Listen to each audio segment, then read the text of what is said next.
දිනෙත් මින් ඔය හංසනා ඇක්සිඩන්ට් වුණාට පස්සේ යාට සිහි කල්පනාවක් නැතුව ඉන්න වෙලාවේදී බාරයක් වෙනවනේ.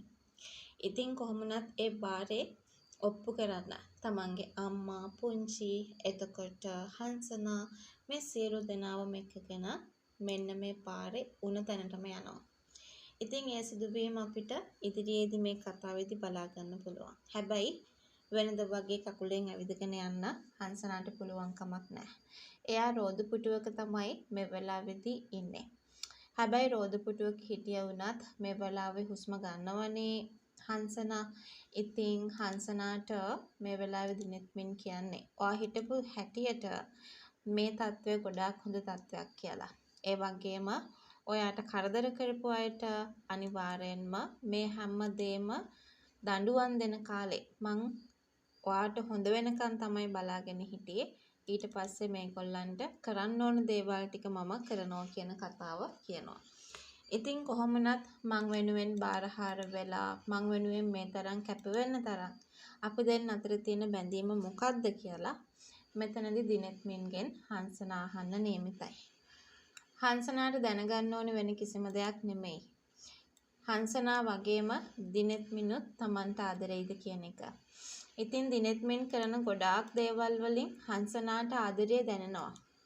ඒ ආදරය දැනෙන නිසා තමයි හංසනා මේ විදියට ලං වෙලා ඉන්නේ කියන කතාව අපි හොඳටම දන්නවා. හැබැයි කොච්චර ලං වෙලා හිටියා වුණත් දිනෙත් මින් මේ වෙලාවෙත් කියන්න සූදානම් වෙන්නේ නැහැ. ඔයා මගේ ඔෆිස් එකේ කෙනෙක්නේ. ඉතින් ඔයා මගේ සේවිකාවක්. ඒ නිසා විතරයි මම ඔයාට උදව් කළේ කියන කතාව තමයි මෙතනදී දිනෙත් මින් කියන්නේ. හැබැයි මෙහෙම කිව්වට මේක නම් විශ්වාස කරන්න පුළුවන් දෙයක් නෙමෙයි කියන එක හංසනා මෙතනදී කියාවි කියලයි අපිට බලාපොරොත්තු වෙන්න පුළුවන්. හැබැයි කොහොම වුණත් අපි දෙන්න අතර තියෙන බැඳීම ගැන මම තවදුරටත් නිහඬව ඉන්නවා.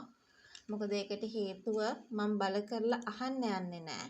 මොකද එහෙම වුණොත් දිනෙත් මින් එතනදී අසරණ වෙන්න පුළුවන් කියන කතාව විශ්වාස කරනවා. ඉතින් දිනෙත් මින්ටම හිතිලා එයාගේ ආදරය ගැන Tamanට කිව්වොත් ඒක ගොඩාක් වටිනවා. ඒ ආදරේ Tamanට කියනකන් Taman බලන් ඉන්නවා.